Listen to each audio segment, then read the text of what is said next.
Bismillahirrahmanirrahim. Assalamualaikum warahmatullahi wabarakatuh. Kali ini kita akan belajar melakukan uji validitas dan reliabilitas untuk soal pilihan ganda. Nah, di sini kita akan mencoba menganalisis validitas dan reliabilitas soal menggunakan SPSS versi 25 ya. Jadi di software SPSS ini kita bisa menguji analisis soal ya, cuma memang terbatas untuk validitas dan reliabilitasnya saja ya. Untuk daya pembeda dan tingkat kesukaran sebaiknya mungkin menggunakan aplikasi yang lain karena memang SPSS ini tidak didesain untuk analisis soal ya. Jadi ada software yang lain misalkan menggunakan Anates, TAP ya, atau Itemman ya. Kalau SPSS ini sebetulnya lebih ke arah statistik ya.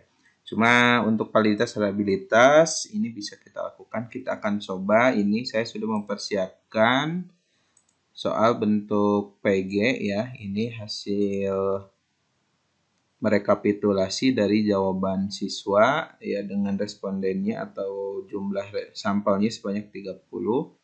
Nah, kita akan langsung saja kopikan data ini ke software SPSS. Kita copy dari nomor 1 sampai 30 ya. Kemudian jumlahnya juga kita masukkan. Kita copy, kemudian masuk ke SPSS. Nah, di SPSS ini ada dua bagian, ada bagian variable view dan data view ya. Untuk memasukkan atau mengentry data, kita masuk ke data view. Nah, data yang tadi kita sudah copy dari Excel kita pastikan. Oke, sedang berjalan. Oke, nah ini sudah masuk ya. Nah, di sini bisa kita ganti misalkan di sini pertanyaan 1 atau P1, P2 sampai seterusnya ya. Kemudian kita beri label ya. P1 misalkan soal 1 ya dan seterusnya ya. Nah, dalam hal ini saya sudah mempersiapkan di sini. Jadi kita akan copy paste saja supaya tidak harus mengetik satu-satu ya. Sebetulnya bisa kita mengetikkan satu persatu, misalkan bagian ini ya. Kita tuliskan soal 1 ya, soal 1. Dan seterusnya ya sampai 30. Nah, dalam hal ini tadi kita sudah copy paste saja supaya mudah. Langsung copy paste. Jadi nanti kode par 001 ini labelnya adalah soal 1 ya. Nah, soal 1. Nah, untuk uji validitas kali ini kita akan menggunakan rumus product moment ya, sehingga jumlah item benarnya ya, jumlah item betulnya ya di sini. Nah, pada kolom Y juga kita harus masukkan ya. Sehingga ini soal 1 sampai 30. Nah, ini jumlah totalnya kita beri kode saja dengan nama item total ya. Item total. Selanjutnya kita akan langsung analisis, kita klik analyze ya. Kemudian nah di sini ada correlate ya, korelasi. Kemudian kita pilih bivariate. Nah, pada kolom ini kita akan pindahkan ke kolom variabel ya, dari kolom sebelah sini. Kita akan pindahkan ke kolom variabel, caranya Ctrl A, kemudian klik ya, klik semua termasuk tadi item totalnya ya. Nah, kita pilihnya yang menggunakan percent product moment ya. Ini sudah terpilih secara otomatis. Kemudian kita langsung saja ya. Sebetulnya ada beberapa yang harus kita klik, tapi di sini sudah terpilih secara otomatis ya. Jadi kita langsung saja klik OK.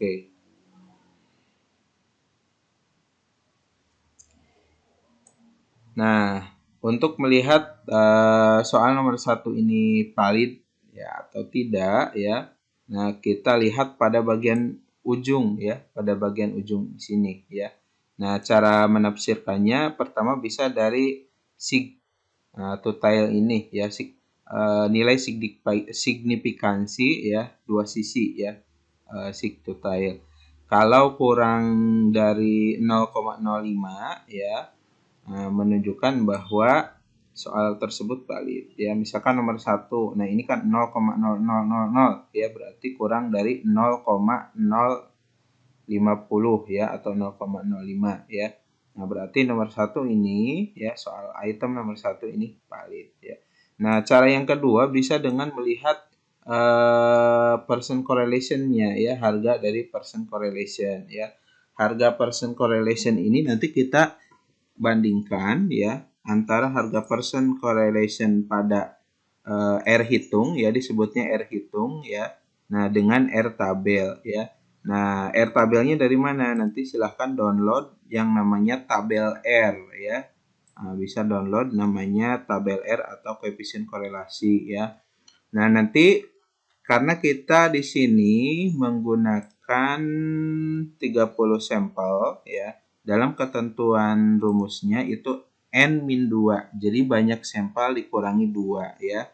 Nah, karena jumlah sampel kita 30 dikurangi 2, berarti kita melihatnya dari kolom yang 28. Nah, kolom yang mana? Nah, di sini ada tingkat signifikansinya ya. Nah, apakah yang 0,1 atau 0,05 ya.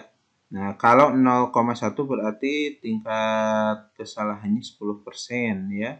Kalau yang 0,05 berarti tingkat kesalahannya atau tingkat kepercayaannya ya, tingkat errornya ya 5% ya. Nah, kita biasanya menggunakan yang 0,05 ini ya. Nah, jadi nanti kita akan melihatnya dari kolom yang ini, yang kedua ya. Nah, oke. Tadi kan jumlahnya 30, N dikurangi 2 berarti di kolom 28 ya. Harga R hitungnya tadi berapa ya? Harga R hitungnya tadi 609 ya. Harga R tabelnya 361 ya. Nah, kalau harga R hitung ini lebih besar dari R tabel ya, R hitung lebih besar dari R tabel, maka item nomor 1 ya, item soal nomor 1 dinyatakan sebagai item soal yang valid ya. Demikian juga nomor 2 ya. Nah, nomor 3 kita lihat ya.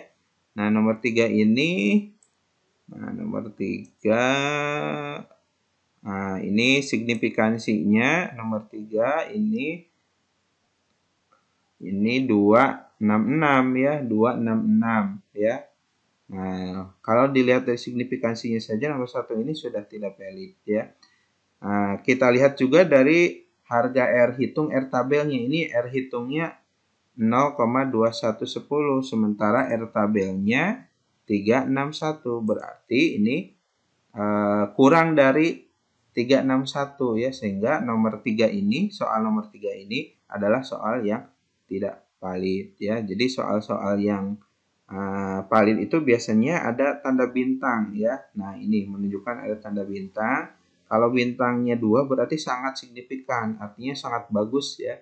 Sangat bagus ya, jauh di atas R tabel tadi ya. Kalau yang ini ya hanya 1 bintang ya, ini berarti menunjukkan harga R-nya ya ini tidak signifikan ya, tetapi bedanya tidak terlalu jauh karena tadi kan untuk harga R tabelnya 361, ini 453, jadi harganya tidak terlalu jauh. Sementara kalau yang ini lumayan jauh ya, sehingga biasanya bintangnya 2 menunjukkan sangat signifikan ya.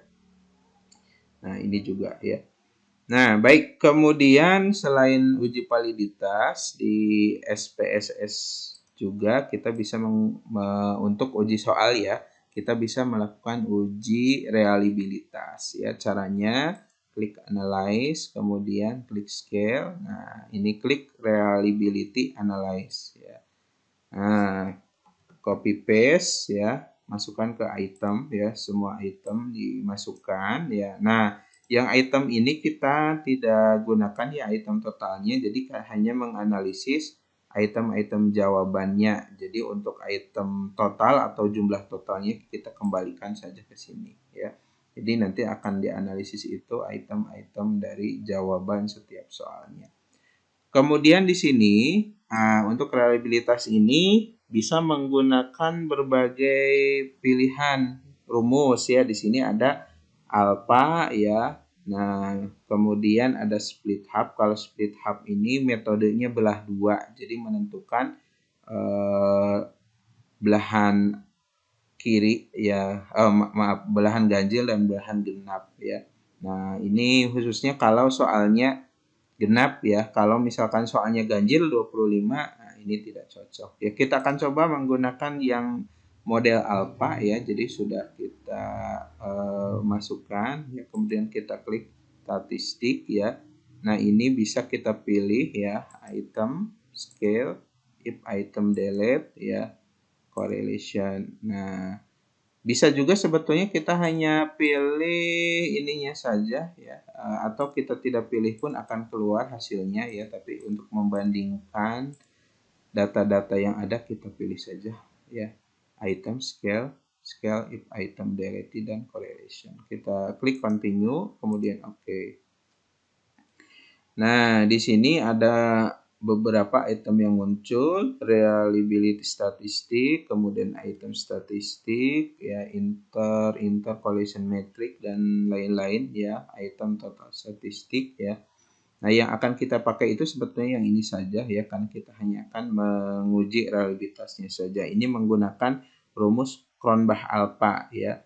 Nah, bagaimana cara menafsirkan ini reliable atau tidaknya? Nah, kita lihat di Cronbach alpha-nya. Di sini ada dua Cronbach ya. Ada Cronbach alpha saja, ada Cronbach alpha based on standardized item. Jadi, kalau yang ini sudah distandarisasi ya. Cronbach alpha yang sudah distandarisasi ya. Nah, kalau ini yang belum distandarisasi, mau pakai yang mana ya? Biasanya ada yang menggunakan yang ini yang belum distandarisasi ya, ada juga yang meminta yang sudah distandarisasi. Kita coba saja ambil yang belum distandarisasi ya, Cronbach alpha-nya ya.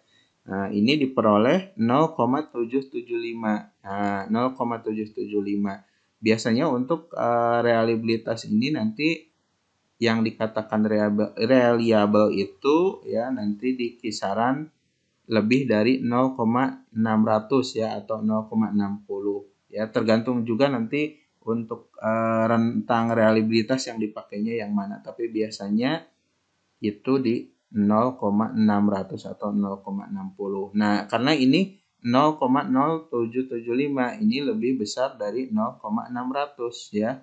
Nah, sehingga untuk soal yang sudah kita buat ini termasuk pada kategori yang reliable ya, kategori soal yang reliable ya, dengan rentangnya nanti bisa dicek ya, kalau tidak salah 0,6 sampai 0,8 itu pada rentang sedang ya.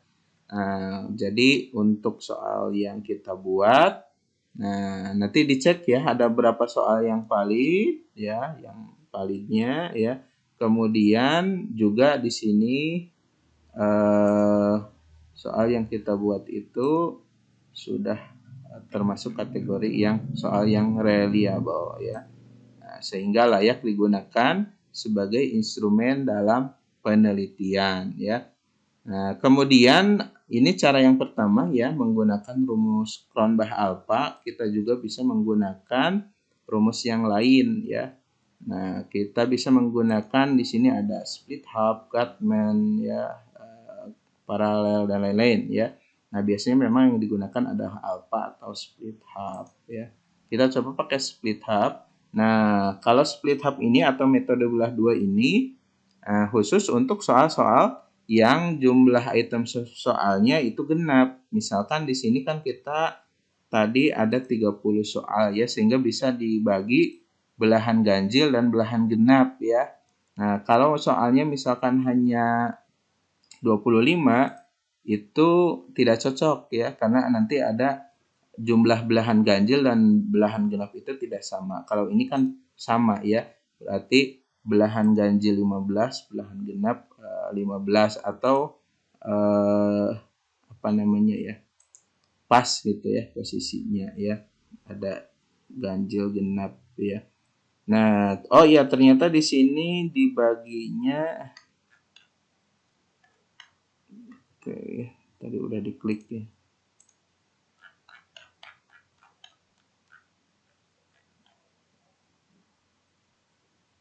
Oke, kita ulangi ya.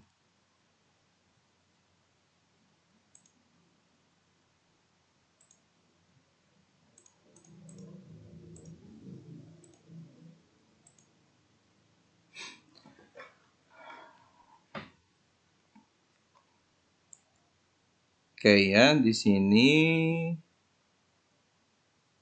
dibaginya berarti 15 item 15 item ya. Berarti kolom A itu 1 sampai 15, kolom B 16 sampai 30 ya. Nah, kalau kita analisis secara manual itu biasanya kita lihat belahan ganjil, belahan genap. Jadi nanti ganjil berarti nanti 1, 3 dan seterusnya, 5 dan seterusnya ya. Genapnya berarti 2, 4 dan seterusnya. Nah, ternyata di SPSS ini dibaginya berdasarkan 1 sampai 15 ya, kemudian 16 sampai 30. Nah, di sini di bagian pertamanya 0,670, kemudian bagian keduanya 0,608 ya, reliabilitas untuk part 1 ya, yang ini ya, dan part 2-nya sekian, dan korelasi antara kedua ya, ini antara ini dengan ini ya, 0,609 ya. Nah, kemudian harga Spearman-Brown koefisiennya ya 0,757 ya. Jadi baik menggunakan tadi metode Alpha-Cronbach ya, ataupun menggunakan split half ya. Rumusnya itu disebut sebagai rumus Spearman-Brown ya. Nah, sama-sama reliable ya, karena ini diperoleh korelasi antar formnya lebih dari 0,600 ya, juga dari split half method atau rumus Spearman-Brown juga 757 ya. Jadi menggunakan rumus Cronbach ya, maupun menggunakan metode belah dua ya, hasilnya sama, menunjukkan bahwa item yang kita uji itu ya, soal-soal yang kita uji itu tergolong pada soal-soal yang reliable ya, sehingga layak digunakan sebagai instrumen penelitian ya. Adapun soal mana saja yang layaknya ya, nanti silakan dicek kembali satu persatu ya. Nah, soal nomor 1, 2, ini nomor 4 ya. Nah, ini termasuk soal-soal yang reliable. Mungkin soal-soal yang lainnya yang tidak validnya itu yang tidak kita pakai ya. Nah, jadi hanya 2 yang bisa kita lakukan di SPSS ini, yaitu uji validitas dan reliabilitas ya. Untuk uji daya pembeda tingkat kesukarannya ya, itu lebih baik teman-teman menggunakan aplikasi-aplikasi yang memang dikhususkan untuk analisis soal ya. Nah, oke, itu saja. Terima kasih ya, selamat mencoba. Billahi taufiq wal hidayah. Wassalamualaikum warahmatullahi wabarakatuh.